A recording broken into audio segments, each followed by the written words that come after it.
à l'entrepreneuriat et au développement économique de notre pays. Dans cette perspective, j'instruis d'ores et déjà le ministre de la Justice à me soumettre des mesures de grâce, élaborées sur la base des principes d'équité et de justice, concernant les dossiers des détenus purgeants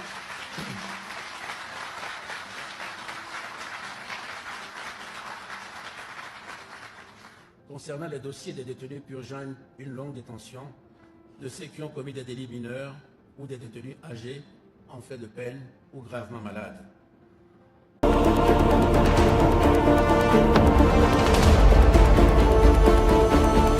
Alors aujourd'hui, on se penche sur un événement politique qui est vraiment majeur. Ça s'est passé ce 2 décembre 2025 au Togo. Le tout premier discours sur l'état de la nation de la nouvelle 5e République, il a été prononcé par le président du Conseil, Faure Gnassingbé. Et pour décrypter tout ça, on va s'appuyer sur un article d'Actu Lomé qui a fait une très bonne synthèse en 5 points. La question de fond, c'est est-ce qu'on assiste à une vraie refondation ou à un simple réaménagement du pouvoir ? On va essayer de voir ça ensemble. Oui, et c'est la bonne question à se poser.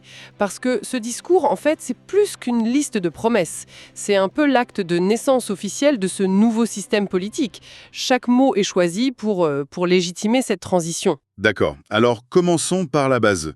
La nouvelle ère institutionnelle. L'article insiste beaucoup sur le passage à un régime parlementaire. Concrètement, ça change quoi pour quelqu'un qui ne suit pas ça tous les jours ? Ça change le centre de gravité du pouvoir. Vraiment. Pour simplifier, c'est un peu comme si avant, le capitaine du navire était élu tout seul, et maintenant, c'est l'équipage qui le choisit en son sein. Le pouvoir exécutif ne vient plus d'un président élu directement, mais de la majorité à l'Assemblée. C'est un changement de logiciel complet, en fait. Donc quand on lit que l'équilibre des pouvoirs est repensé, ça veut dire un affaiblissement voulu de la présidence au profit du Parlement. C'est la promesse qui est faite en tout cas. Le discours parle d'une démocratie plus apaisée parce que, en théorie, le gouvernement devient plus directement responsable devant les députés. Ah oui, je vois. L'idée, c'est moins de blocage, plus de dialogue. C'est du moins l'intention affichée. D'accord. L'article passe ensuite au cœur de la stratégie. Il appelle ça le triptyque gouvernemental « protéger, rassembler, transformer ». Ça sonne bien, mais qu'est-ce que ça nous dit vraiment ? Ce qui est très intéressant, c'est l'ordre des priorités. Protéger arrive en premier.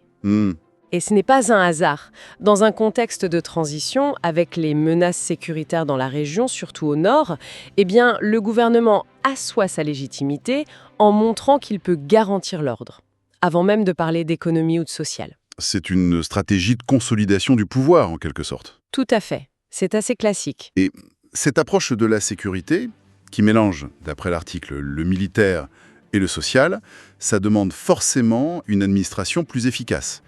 Ce qui nous amène logiquement au point suivant de l'article, la gouvernance rénovée. Exactement, tout est lié. Le discours promet un pilotage rigoureux et une évaluation permanente. C'est une réponse directe à une critique qu'on entend souvent sur l'inefficacité de l'action publique. Donc, chaque ministre aura des comptes à rendre sur des objectifs précis. C'est l'idée. Et pas seulement au chef de l'État, mais au Parlement.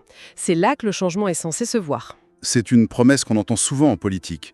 Est-ce que la source donne des indices sur les mécanismes concrets pour garantir ça ? L'article reste sur les intentions du discours. Le vrai test, ce sera dans les faits. Est-ce que le Parlement va vraiment s'emparer de ce nouveau pouvoir de contrôle ? C'est là qu'on verra si la transformation est réelle ou pas. Bon, toute cette ambition ne peut pas tenir sans l'adhésion des gens. Et justement, l'article finit cette feuille de route sur la question de la justice et de l'inclusion. Il parle d'une justice plus humaine et même de possibles mesures de grâce. Ah oui, et ça, c'est le volet social du pacte. Rénover la justice, c'est un signal fort sur les droits humains, sur l'équité. C'est essentiel pour construire cette image de république qui rassemble, comme le dit le deuxième axe du triptyque. C'est un geste d'apaisement. Oui, c'est ça. Mais le tableau ne serait pas complet sans la dernière information de l'article. Et elle est cruciale. C'est la contestation politique. Une partie de l'opposition, notamment l'ANC de Jean-Pierre Fabre, continue de contester la légitimité même de ce gouvernement. Alors, comment cette vision d'une république inclusive peut-elle marcher si une partie du jeu politique se sent exclue dès le départ ? C'est tout le paradoxe, et c'est le défi numéro 1. Le discours, il dessine une vision de transformation très structurée, presque technique.